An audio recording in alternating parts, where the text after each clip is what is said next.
नमस्कार साथियों।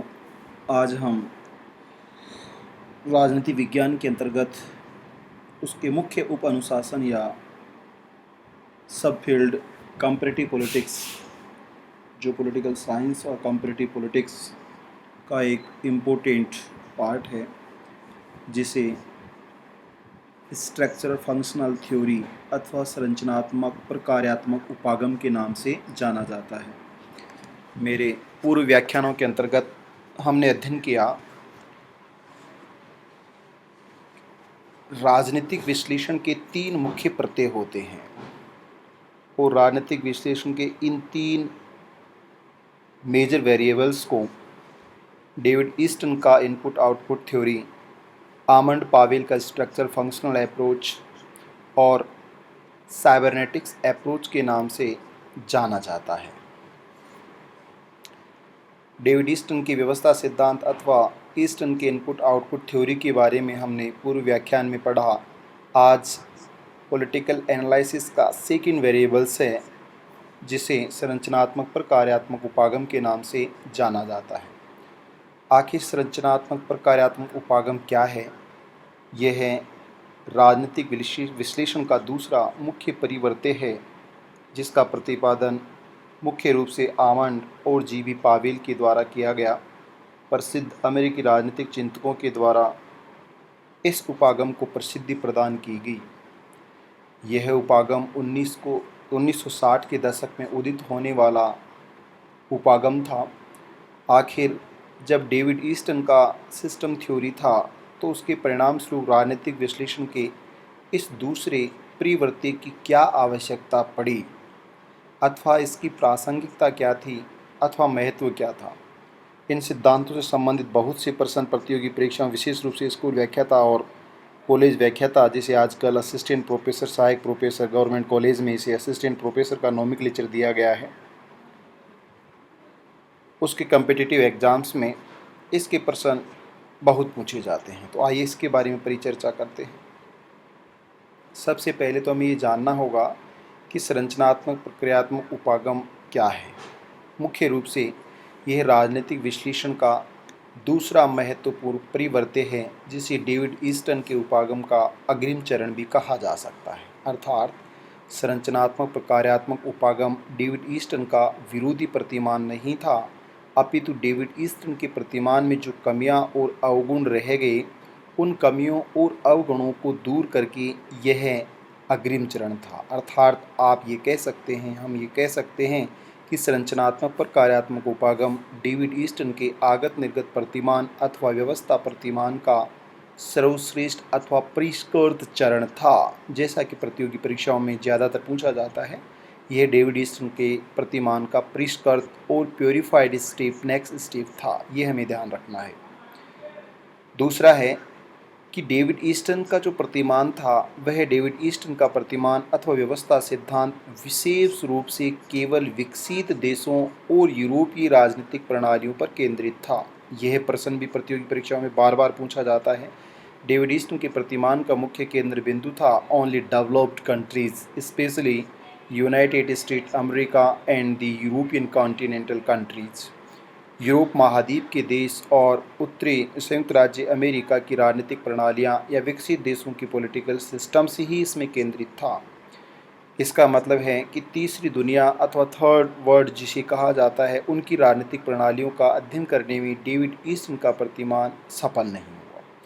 क्यों सफल नहीं हुआ? उसके सबसे बड़े कारणों में political instability and political change and the role of various factors in political stability and instability and the political system।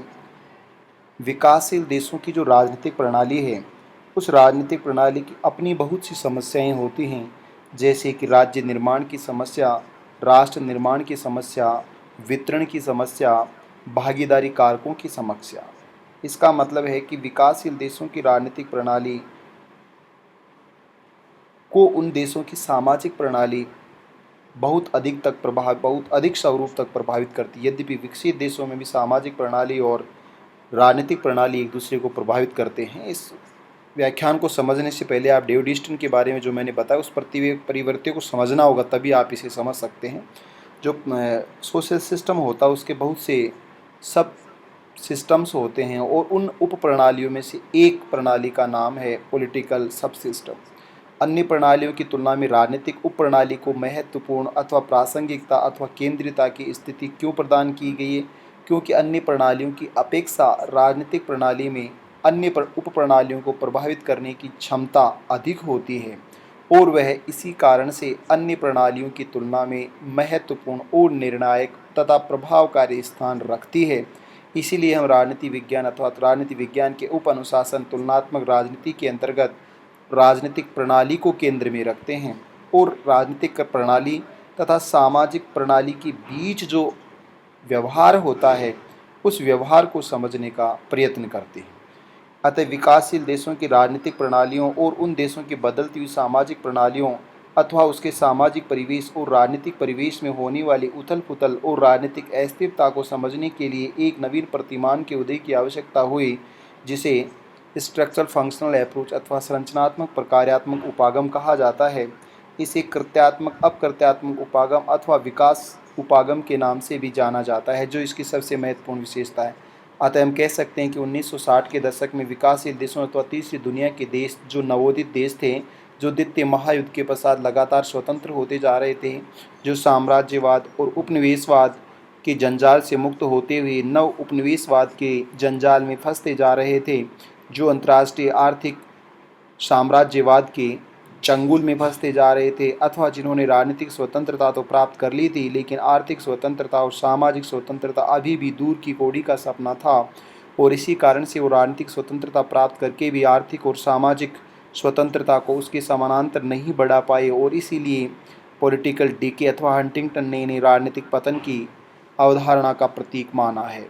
1960 के दशक में इस अवधारणा का उदय हुआ और इसने व्यापक स्वरूप में विकासशील देशों की राजनीतिक प्रणालियों को केंद्र में लाया। वास्तव में इसका ऐतिहासिक स्वरूप क्या था? सबसे पहले हम बात करें तो संरचनात्मक प्रक्रियात्मक उपागम का जो उदय हुआ वह एंथ्रोपोलॉजी में हुआ। सोशल साइंस की एक ब्रांच जिसे मानव शास्त्र के नाम से जाना जाता है, उसमें इसका उदय हुआ। इसका प्रयोग कैसे किया गया वहाँ पर?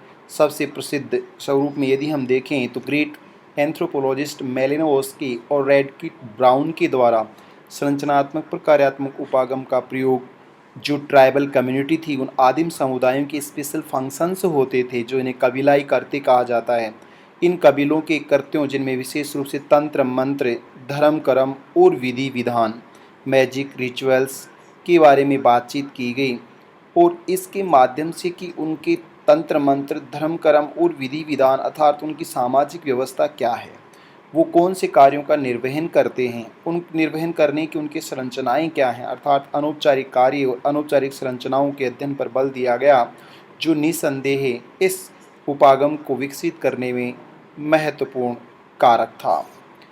इसके अलावा प्रसिद्ध समाजशास्त्री मानव शास्त्र एंथ्रोपोलॉजी के पश्चात सोशोलॉजी में इमर्ज हुआ और जैसा कि हम जानते हैं कि प्रसिद्ध अमेरिकी समाजशास्त्री टैलकॉट पार्सन्स के द्वारा इसे असभ्य समाजों से सभ्य समाजों की ओर विकसित किया गया, अर्थात टैलकॉट पार्सन्स ने इसे विकसित स्वरूप प्रदान किया। संरचनात्मक प्रक्रियात्मक उपागम को विकसित करने में अथवा राजनीति विज्ञान और तुलनात्मक राजनीति में प्रतिपादित करने में सबसे महत्वपूर्ण योगदान था तो वह था अमेरिकी राजनीतिक चिंतकों में आमंड और कोलमेन।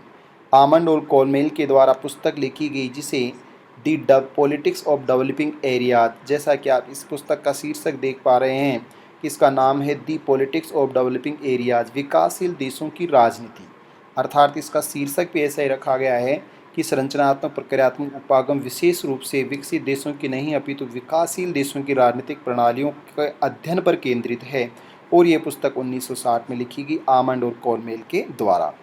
संरचनात्मक प्रक्रियात्मक उपागम के विकास करने में कौन से विद्वानों ने सबसे महत्वपूर्ण योगदान दिया? तो उनमें आमंड और पावेल तो उसके प्रतिपादक हैं ही, Merton, Levy, Arthur David Truman, Coleman, Almond और पावेल ने तुलनात्मक राजनीति में संरचनात्मक प्रक्रियात्मक उपागम को विकसित करने में महत्वपूर्ण भूमिका निभाई। आमंड और पावेल को संरचनात्मक प्रक्रियात्मक उपागम का पिता या जनक अथवा फाउंडर फादर्स के नाम से जाना जाता है। आखिर इस प्रणाली का मुख्य केंद्र बिंदु या उपागम का केंद्र बिंदु क्या है? इस संरचनात्मक प्रक्रियात्मक उपागम की मान्यता है कि राजनीतिक प्रणालियों की भिन्नता विविधता सब जगह पाई जाती है। इसका मतलब है कि प्रत्येक देश की अपनी एक विशेषता होती है, और विशेष रूप से जब हम बात विकासशील देशों की करते हैं तो विकासशील देशों की जो राजनीतिक प्रणालियाँ होती हैं उनमें बहुत ज़्यादा विभिन्नता और विविधता हमें देखने को मिलती है। बहुत से उनके कारक, बहुत सी राजनीतिक अस्थिरताएँ, बहुत से सामाजिक कारक, बहुत से सांस्कृतिक कारक, भाषा संबंधी कारक, विकास संबंधी कारक, आर्थिक, राजनीतिक, सामाजिक, सांस्कृतिक और तकनीकी पहलू इसमें अपना महत्वपूर्ण योगदान रखते हैं। लेकिन फिर भी इस उपागम की मान्यता है कि भले ही वो विकसित व्यवस्थाएं हों अथवा विकासशील व्यवस्थाएं, ये प्रश्न भी पूछा गया है, विकसित व्यवस्थाएं हो अथवा विकासशील व्यवस्थाएं, उन सभी राजनीतिक प्रणालियों को कुछ समान कार्यों का निष्पादन करना होता है। जो कार्य बेसिक फीचर्स होते हैं पॉलिटिकल सिस्टम, सब सिस्टम के लिए अथवा सोशल सिस्टम्स के लिए, वो कार्य भले ही वो पिछड़ी हुई व्यवस्था हो, विकसित व्यवस्था हो, डेवलप हो, डेवलपिंग हो, मोर बैकवर्ड हो, वह लोकतंत्र हो, साम्यवादी हो, राजतंत्र हो, किसी भी प्रकार की शासन प्रणाली है, उनको जनता के संदर्भ में, व्यवस्था के संदर्भ में कुछ स्पेसिफिक फंक्शंस को ऑपरेट करना होता है। और उन कार्यों को करने के लिए उन तमाम तरह की विकासशील अथवा विकसित प्रणालियों में कुछ विशिष्ट संरचनाएं होती हैं जो कार्यों का निष्पादन करती हैं। तो निश्चित संरचनाएं होती हैं, और इन संरचनाओं का जो कार्य करने वाली निश्चित संरचनाएं होती हैं, उन संरचनाओं का जिनकी जो प्रकृति होती है वह मिश्रित होती है और बहुकार्यात्मक, मल्टीफंक्शनल होती है एंड मिक्स्ड होती है। अर्थात जैसे कि कानून का कार्य व्यवस्थापिका के द्वारा किया जाता है, कार्यपालिका के द्वारा कानून लागू किया जाता है, और न्यायपालिका कानून के अनुसार न्याय का कार्य करती है। परंतु तीनों ही शासन के अंगों का, या जैसा मॉन्टेस्क्यू कहते हैं कि व्यवस्थापिका केवल कानून ही नहीं बनाती, कार्यपालिका केवल कानून ही लागू नहीं करती और न्यायपालिका केवल न्याय नहीं करती है, इन कार्यों के अलावा भी उनके द्वारा तमाम तरह के कार्य जो राजनीतिक व्यवस्था में निर्वाचन संबंधी, न्याय संबंधी, निर्माण संबंधी, निर्णय संबंधी होते हैं, उन कार्यों का भी निर्वहन उनके द्वारा किया जाता है। अर्थात उनकी प्रकृति भी मिश्रित होती है और वो मल्टीफंक्शनल, बहुत से कार्यों का निष्पादन भी करते हैं। इस प्रतिमान को संरचनात्मक प्रक्रियात्मक उपागम क्यों कहा जाता है? सबसे पहली बात, संरचना, यह पॉलिटिकल सिस्टम के स्ट्रक्चर पर बल देता है और उस स्ट्रक्चर के द्वारा जिन स्पेसिफिक फंक्शंस को ऑपरेट किया जाता है उनको इंडिकेट करता है। अर्थात राजनीतिक प्रणाली की कुछ संरचनाएं होती हैं, कुछ संरचनाएं औपचारिक होती हैं और कुछ संरचनाएं अनौपचारिक होती हैं। औपचारिक संरचनाओं के द्वारा औपचारिक कार्यों का निर्वहन किया जाता है, जैसे कि व्यवस्थापिका, कार्यपालिका और न्यायपालिका, तथा अनौपचारिक संरचनाओं के द्वारा अनौपचारिक कार्यों का निर्वहन किया जाता है, जैसे कि सामाजिक भर्ती, राजनीतिक भर्ती, सामाजिक भर्ती, राजनीतिक संप्रेषण, हित समूहीकरण, हित स्पष्टीकरण, बहुत से ऐसे अनेक प्रकार के कार्यों का संपादन इनके द्वारा किया जाता है। इसलिए इस प्रतिमान का नाम है वो संरचनात्मक और प्रक्रियात्मक उपागम रखा गया है। दूसरा है कर्त्यात्मक और अपकर्त्यात्मक। बहुत से इसके फंक्शन होते हैं और डिफंक्शंस भी होते हैं, इसलिए इसे कर्त्यात्मक और अपकर्त्यात्मक उपागम कहते हैं। और तीसरा नाम आमंड और पाविल के द्वारा इसे डेवलप्ड अप्रोच दिया गया है, विकासात्मक उपागम दिया गया है। अर्थात आमंड और पाविल का कहना है कि ऐसे कुछ स्पेसिफिक फंक्शन स्पेसिफिक स्ट्रक्चर्स के द्वारा किए जाते हैं। यदि कोई देश इन 7 प्रकारों और संरचनाओं के लक्ष्य को अर्जित कर लेता है तो वह देश निसंदेह विकास को अर्जित कर लेता है। अर्थात विकासशील देशों के लिए प्रतिमान है, विकासशील देशों के लिए ये एक आदर्श उदाहरण है कि इस प्रतिमान के द्वारा बताए गए कृत्यों को अगर कोई देश उच्च स्वरूप में प्राप्त करता है, विकसित स्वरूप में प्राप्त करता है तो विकसित देश होगा, और यदि उनको प्राप्त नहीं कर पाता है तो वह विकासशील देश होगा। इसलिए इसे डेवलप्ड अप्रोच के नाम से अथवा विकास के प्रतिमान के नाम से भी जाना जाता है। संरचनात्मक प्रक्रियात्मक उपागम विशेष रूप से इंटीग्रेटेड सिस्टम पर केंद्रित होता है। अर्थात संपूर्ण प्रणाली होती है वह एक समग्र संरचना होती है, उसमें इंटरडिपेंडेंसी होती है, इंटरकनेक्टेड कनेक्शन होता है और इंटरेक्शन होता है, अंतर्निर्भरता होती है, अंतर संबंधता होती है और वो एक दूसरे को प्रभावित भी करते हैं। नियमन, रेगुलेशन, जो गतिविधियां हैं, जो ह्यूमन एक्टिविटीज़ हैं उनको रेगुलाइज करने की उनमें कैपेसिटी होती है। अडेप्टेशन, मरम्मत, जो इस कार्य प्रणाली में राजनीतिक व्यवस्था की संरचनाओं और प्रकारों की अनेक बार क्षति होती है जिनकी रिपेयरिंग की आवश्यकता होती है। ये संतुलन की व्यवस्था को बनाए रखने के लिए भी कार्य करती है। अनुकूलन इसमें अडेप्टेशन, जो देश काल और परिस्थितियों के अनुसार बदलाव आता है उस परिवर्तन के अनुरूप यह अपने आप को ढालने का कार्य भी करती है। राजनीतिक व्यवस्था पर आने वाले दबाव, प्रेशर, उत्पन्न होने वाले तनाव, टेंशन्स को दूर करती है तथा जो मांगें अतार्किक होती हैं उनको नकारती है और जो उचित मांगें होती हैं उनको स्वीकार करने की क्षमता भी राजनीतिक व्यवस्था के अंतर्गत होती है। इसके आगे संरचनात्मक और कार्यात्मक उपागम की मुख्य विशेषताएं। आमंड के अनुसार इसकी 3 मुख्य विशेषताएं होती हैं, 5 उपमुख्य विशेषताएं होती हैं और 4 मुख्य लक्ष्य होते हैं। तो आइए इनके बारे में परिचर्चा करते हैं। जी ए आमंड और जी बी पावेल ने अपनी पुस्तक, ये पुस्तक भी आपको ध्यान रखनी, जिसका नाम है कंपैरेटिव पॉलिटिक्स ए डेवलपमेंट अप्रोच, तुलनात्मक राजनीति विकास का उपागम, जी ए आमंड और जी बी पावेल। पहली जो पुस्तक थी वो आमंड और कोलमैन ने लिखी है, पॉलिटिक्स ऑफ डेवलपिंग एरियाज 1960, और दूसरी पुस्तक जी ए आमंड, अमेरिकी राजनीति शास्त्री जी ए आमंड और जी बी पावेल के द्वारा लिखी गई है, जिसका नोमेनक्लेचर है कंपैरेटिव पॉलिटिक्स ए डेवलपमेंट अप्रोच 1966। जी ए आमंड और जी बी पावेल ने अपनी इस पुस्तक में संरचनात्मक प्रक्रियात्मक उपागम की विशेषताओं का उल्लेख किया है। यह आपको ध्यान रखना है कि विशेषताएं कौन सी पुस्तक में व्यक्त की गई हैं। कंपैरेटिव पॉलिटिक्स ए डेवलपमेंट अप्रोच 1966 के अंतर्गत 3 मुख्य विशेषताएं होती आमंड और पावेल का ये कहना है। कौन सी 3 मुख्य विशेषताएं हैं? सार्वभौमिकता या सर्वव्यापकता, अंतः निर्भरता और सीमा रेखा। ये आपको ध्यान रखना है कौन सी 3 मुख्य विशेषताएं हैं और कौन सी नहीं हैं। ये भी अनेक बार प्रश्न पूछा जाता है। तो सबसे पहली विशेषता पर हम बातचीत करें, सार्वभौमिकता या सर्वव्यापकता। आमंड और पावेल का कहना है कि संरचनात्मक प्रक्रियात्मक उपागम सभी प्रकार की व्यवस्थाओं में पाया जाता है, भले ही वो विकासशील हो या विकसित हो, पिछड़ी हुई हो, विकसित हो, बहुत पिछड़ी हुई हो, सामाजिक हो, आर्थिक हो, राजनीतिक हो, लोकतांत्रिक हो, गैर लोकतांत्रिक हो, साम्यवादी हो, समाजवादी हो, कैसी भी व्यवस्था हो, सभी प्रकार की सामाजिक, प्रत्येक देश में सामाजिक प्रणाली होगी और यदि सामाजिक प्रणाली है तो उसमें अनेक उप प्रणालियाँ भी होंगी और यदि उप प्रणालियाँ हैं तो उनमें से एक उप प्रणाली राजनीतिक उप प्रणाली भी होगी। इसलिए राजनीतिक उप प्रणाली अथवा इस उपागम की सर्वव्यापकता सब जगह पाई जाती है, अर्थात यह संरचनाएं और प्रकार ये प्रत्येक राजनीतिक प्रणाली में विद्यमान होते हैं। दूसरी विशेषता है अंतः निर्भरता, अर्थात राजनीतिक प्रणाली की इन संरचनाओं और प्रकारों को यदि हम देखेंगे तो 2 तरह की अंतर निर्भरता हमें देखने को मिलती है। एक सामाजिक प्रणाली जिसका स्वरूप व्यापक होता है और दूसरी अन्य उप प्रणालियाँ जो सामाजिक प्रणाली में अंतर्निहित होती हैं, इनके बीच अंतः निर्भरता पाई जाती है। दूसरा, राजनीतिक प्रणाली के अंतर्गत राजनीतिक प्रणाली के अंगों के बीच, राजनीतिक प्रणाली के भागों के बीच, राजनीतिक प्रणाली के मुख्य घटकों के बीच एक दूसरे पर डिपेंडेंसी होती है, एक दूसरे के साथ वो इंटरेक्शन अंतः क्रियाएँ करते हैं और एक में परिवर्तन दूसरे में परिवर्तन को आमंत्रित करता है। अतः ये घटक स्वतंत्र घटक होते हैं, अपनी पहचान रखते हैं, लेकिन वे राजनीतिक व्यवस्था से दूरस्थ घटक नहीं होते। अपनी स्वतंत्र पहचान रखते हुए भी वे एक दूसरे से प्रभावित होते हैं और एक दूसरे को प्रभावित करते हैं। इसे कहते हैं अंतर्निर्भरता की विशेषताएं।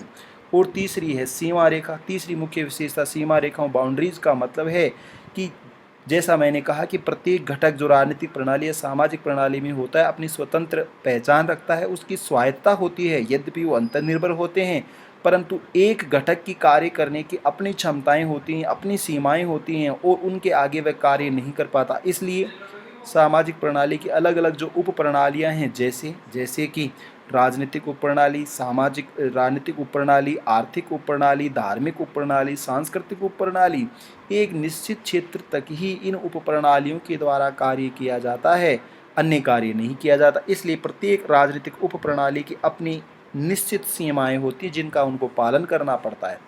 3 मुख्य विशेषताओं के अलावा आमंड और पावेल ने 5 उप मुख्य विशेषताएं बताई हैं, जिनमें पहली उप विशेषता है राजनीतिक व्यवस्था की सर्वव्यापकता। जैसा पहली मुख्य विशेषता है उसी को वह अभिव्यक्त कर रही है कि राजनीतिक व्यवस्था, पॉलिटिकल सिस्टम प्रत्येक प्रकार की सामाजिक प्रणाली में अंतर्निहित होता है और ये सर्वत्र पूरी दुनिया भर की सामाजिक प्रणालियों में अंतर्निहित होती है। दूसरी, राजनीतिक व्यवस्था के कृत्यों की सर्वव्यापकता। इसका मतलब है कि भले ही राजनीतिक प्रणाली का स्वरूप कैसा ही हो, राजनीतिक प्रणाली की प्रकृति कैसी हो, प्रत्येक राजनीतिक प्रणाली के द्वारा निश्चित कार्यों का संपादन या निष्पादन किया जाता है, अर्थात वो कार्यों का निर्वहन करती है। उन कार्यों की प्रकृति अलग हो सकती है, संरचना अलग हो सकती है, स्वरूप अलग हो सकता है, मात्रात्मक अंतर हो सकता है, परंतु राजनीतिक प्रणाली के द्वारा सामाजिक प्रणाली के अंतर्गत अपने लोगों के लिए कुछ ना कुछ समान स्पेसिफिक फंक्शंस ऑपरेट किए जाते हैं, तो कार्य भी सब जगह किए जाते हैं। तीसरी उप मुख्य विशेषता राजनीतिक व्यवस्था की संरचनाओं की सर्वव्यापकता। इसका मतलब है कि जब राजनीतिक प्रणाली के द्वारा सामाजिक प्रणालियों के भीतर कार्य किए जाते हैं तो कार्य करने की कुछ संरचनाएं होती हैं, कुछ संरचनाएं औपचारिक होती हैं और कुछ संरचनाएं अनौपचारिक होती हैं, अर्थात कार्य करने वाली व्यवस्था। इन कार्यों को कौन करता है, उन्हीं संरचनाएं कहते हैं। राजनीतिक कार्यों को निष्पादित करने वाली राजनीतिक संरचनाएं होती हैं और जहां राजनीतिक प्रणाली कार्य करती है वहां पर उनको कार्य करने वाली संरचनाएं भी होती हैं, इसलिए संरचनाओं की भी सर्वव्यापकता पाई जाती है। चौथी उपमुख्य विशेषता है राजनीतिक व्यवस्था के कर्तव्य संरचनाओं की विविधता। ये हमें समझ में आ गया कि राजनीतिक व्यवस्था की सर्वव्यापकता होती है, कार्य भी होते हैं और संरचनाएं भी होती हैं, लेकिन इसका मतलब ये नहीं है कि किसी एक कार्य को केवल एक ही संरचना करती है। जैसा मैंने ऑलरेडी आपको डिफाइन किया, व्यवस्थापिका केवल कानून बनाती है, ठीक है, ये तो स्पेसिफिक कार्य हो गया। एक स्पेसिफिक संरचना, औपचारिक संरचना है कार्यपालिका और उसका स्पेसिफिक कार्य कानून को लागू करना। लेकिन कार्यपालिका का काम केवल कानून को लागू करना ही नहीं है, वो कानून बनाती भी है, वो निर्णय भी करती है, वो जस्टिस भी करती है, वो निर्वाचन भी करती है, वो महाभियोग का कार्य भी करती है। इसका मतलब है कि कार्यपालिका का केवल काम केवल कार्य को लागू करना ही नहीं है, कानूनों को लागू करना ही नहीं है, अभी तो उससे भी अधिक कार्य है। इसका मतलब है कि राजनीतिक व्यवस्था में कार्य तो अलग अलग होते ही हैं, बहुत से कार्य होते हैं, उसके साथ साथ उन कार्यों को करने वाली संरचनाएं भी बहुत सी होती हैं, अर्थात एक संरचना के द्वारा एक कार्य किया जाता है, ये एक विशेषता है।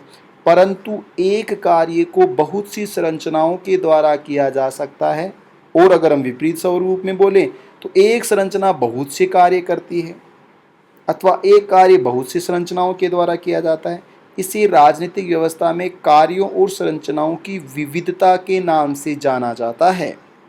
और पांचवी उपमुख्य विशेषता है राजनीतिक व्यवस्था का मिश्रित सांस्कृतिक स्वरूप, अर्थात राजनीतिक व्यवस्था शुद्ध रूप से राजनीतिक ही नहीं होती है, उसमें सामाजिक व्यवस्था के प्रतिबिंब भी हमें दिखाई देते हैं, जैसे कि ब्रिटेन की संसद की कार्यवाही का शुरू करना और प्रार्थना सभा के माध्यम से शुरू करना, जैसे कि ब्रिटिश संसद के सदन को स्थगित करना और सदन को स्थगित करने से पहले पीठासीन अधिकारी के द्वारा गदा को कंधे पर लेकर जाना। तो इसका मतलब है कि यह सांस्कृतिक स्वरूप राजनीतिक प्रणाली के कल्चरल स्ट्रक्चर को रिफ्लेक्ट करती है, उसको अभिव्यक्त करती है। भारतीय संविधान के अंतर्गत ईश्वर अथवा संविधान के प्रति शपथ ग्रहण करना, ये सांस्कृतिक राजनीतिक प्रणाली का कल्चरल स्ट्रक्चर को अभिव्यक्त करता है। इसलिए राजनीतिक व्यवस्था का मिश्रित सांस्कृतिक स्वरूप इसकी पांचवी मुख्य उप विशेषता है। आमंड और पावेल के अनुसार 3 मुख्य विशेषताएं, 5 उपमुख्य विशेषताएं और 4 मुख्य कार्य होते हैं। पहला कार्य है, इसका मतलब है कि कौन से कार्य इनके द्वारा निश्चित रूप से किए जाते हैं। पहला कार्य लक्ष्य सिद्धि का कार्य, इसे आप गेम के नाम से भी याद कर सकते हैं, GAI और M, गेम। गोल अटेनमेंट, लक्ष्य सिद्धि का कार्य। प्रत्येक राजनीतिक प्रणाली सामाजिक प्रणाली में अंतर्निहित होते हुए भी अपना कोई विशेष स्पेसिफिक एम्स रखती है। बिना एम्स के व्यक्ति भी कार्य नहीं करता, तो बिना लक्ष्य की राजनीतिक व्यवस्था कैसे कार्य कर सकती है, क्योंकि राजनीतिक व्यवस्था में व्यक्ति ही होते हैं। इसलिए प्रत्येक राजनीतिक प्रणाली का प्रत्येक सामाजिक प्रणाली के अंतर्गत अंतर्निहित उप प्रणाली का अपना एक लक्ष्य होता है और उस लक्ष्य को प्राप्त करने के लिए ही राजनीतिक प्रणाली कार्य करती है। सबसे बड़ा लक्ष्य राजनीतिक प्रणाली का अपनी निरंतरता को बनाए रखना होता है। दूसरा है अनुकूलन का कार्य।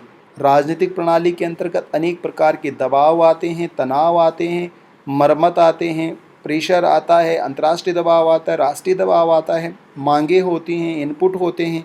इन सब को ध्यान में रख कर राजनीतिक प्रणाली अपने आप को चेंज करती है अथवा बदलती हुई परिस्थितियों स्वरूपों के मांगों के अनुसार अपने आप को ढाल लेती है। अनेक बार उनको रिजेक्ट कर देती है, परंतु अनेक बार वो शक्तिशाली होते हैं तो राजनीतिक प्रणाली को झुकना पड़ता है और इसलिए राजनीतिक प्रणाली अपने आप को परिवर्तित करने की क्षमता क्रिएट करती है। इसे ही अडेप्टेशन कैपेसिटी के नाम से जाना जाता है।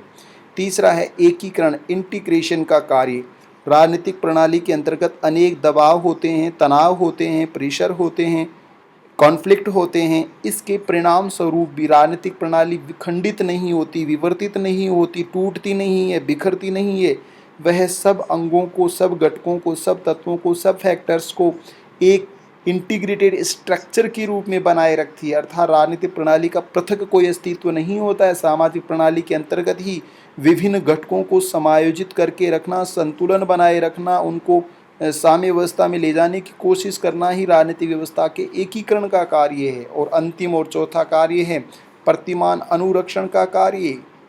ये मेंटेनेंस, जिसे आप कह सकते हैं कि जो राजनीतिक प्रणाली है वो अपने आप को बनाए रखने के साथ साथ जो क्षति होती है, जो नुकसान होता है, उनकी क्षतिपूर्ति किया जाता है, कंपनसेट किया जाता है, रिपेयरिंग की जाती है और वह अपने पैटर्न को भी बनाए रखती है। पैटर्न मेंटेनेंस कहा जाता है इसे, कि राजनीतिक प्रणाली का जो प्रारूप है वह राजनीतिक प्रणाली का प्रारूप बदलना नहीं चाहिए, परिवर्तित नहीं होना चाहिए, अथवा राजनीतिक प्रणाली की प्रकृति नहीं बदलनी चाहिए। इसलिए पैटर्न मेंटेनेंस का कार्य भी करती है। इस तरह से राजनीतिक प्रणाली का अभिप्राय और राजनीतिक प्रणाली अथवा संरचनात्मक प्रक्रियात्मक उपागम की 3 मुख्य विशेषताएं, 5 उप विशेषताएं और 4 मुख्य कार्य होते हैं। आगामी व्याख्यान के अंतर्गत हम राजनीतिक संरचनात्मक प्रक्रियात्मक उपागम के रेखा चित्र और विविध आयामों का अध्ययन करेंगे। धन्यवाद।